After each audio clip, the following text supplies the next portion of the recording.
Hey, y'all, hey. I'm going to talk about something that's a bit difficult. As you all know, I am a proponent of mental health and therapy. I share with you that I go to therapy. As a matter of fact, I had a therapy session today. And I'm going to share aspects of it with you because maybe it'll help. I'm going to talk about something that is difficult for me, but I think some of you may identify with.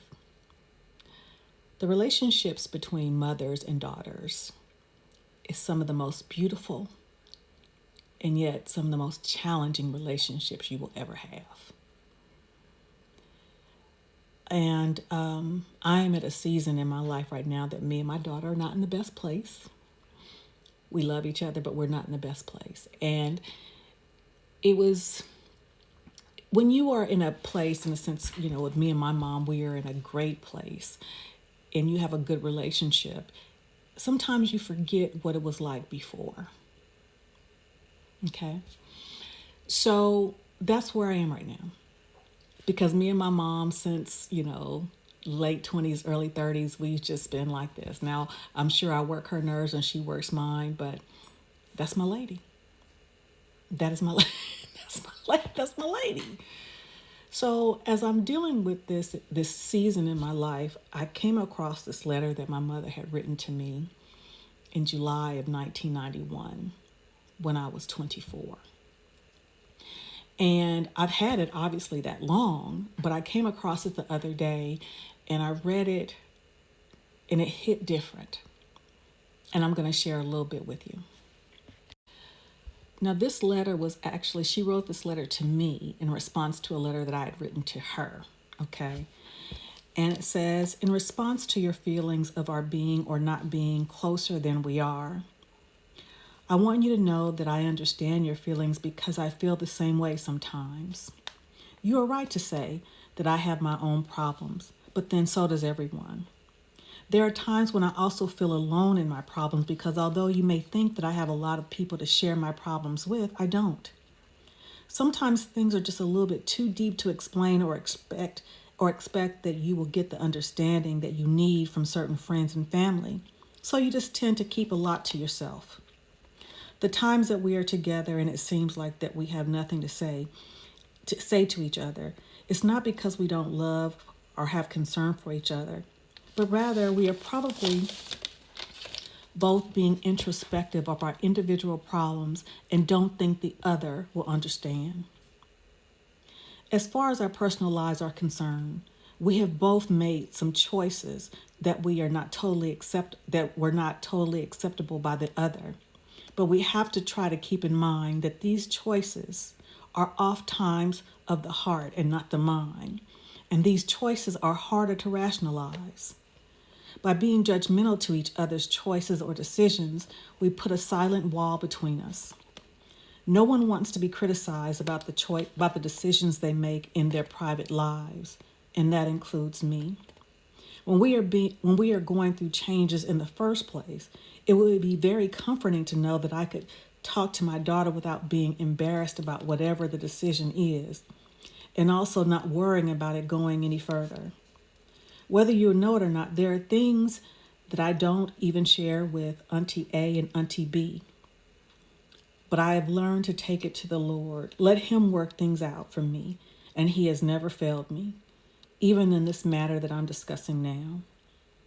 Being able to talk to someone doesn't always mean you have to agree with them, but keeping an open mind and trying to understand and not judge is what's important to open communication.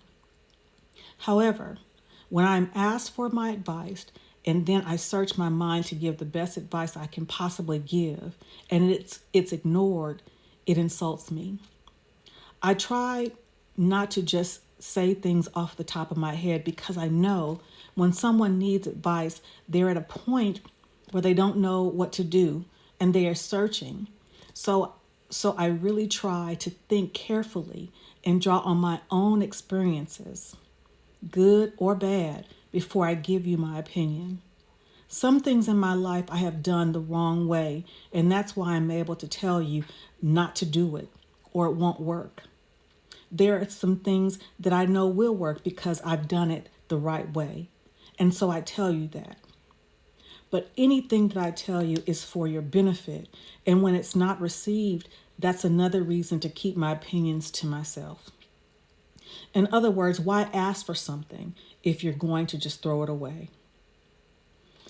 I know that sometimes you find yourself in the company of friends who seem to be very close to their mothers and wish that we interacted in the same way, because I've thought and prayed about it too. But if you stop and think about it, you will realize that there have never really been a lot of affectionate displays with anyone in our family as far as our immediate family is concerned. I am probably as affectionate as it gets, and I've come a long way.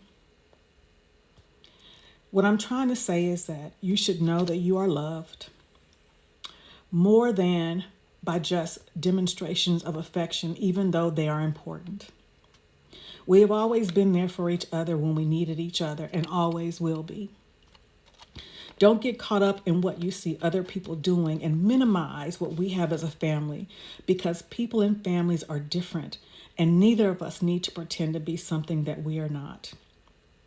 You have made tremendous strides in your life as far as your education, disposition, and overall maturity is concerned, and don't think for a moment that it has gone unnoticed by me. Perhaps I don't tell you enough how proud of you I am in all these areas. And please forgive me, because you deserve some praise for your accomplishments. And as your mother, I know praise in some form is important to you, because yes, you are my child that wants a lot of attention. I want you to understand that over the years, it may have appeared that I wasn't paying very much attention to you, but I was. I made a conscious effort to make it appear that way, because I didn't want you to grow up spoiled or selfish or thinking that the world was going to revolve around you.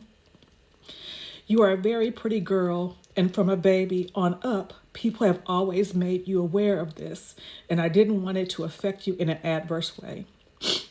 I want you to know that you are very beautiful, and now that you have grown up and matured, your beauty now radiates from the inside out, the way that's important and lasting. I know I haven't been the perfect mother or friend, but I feel in my heart that I must have done something right when I look at you, your sister, and your nephew. I get overwhelmed with a sense of pride.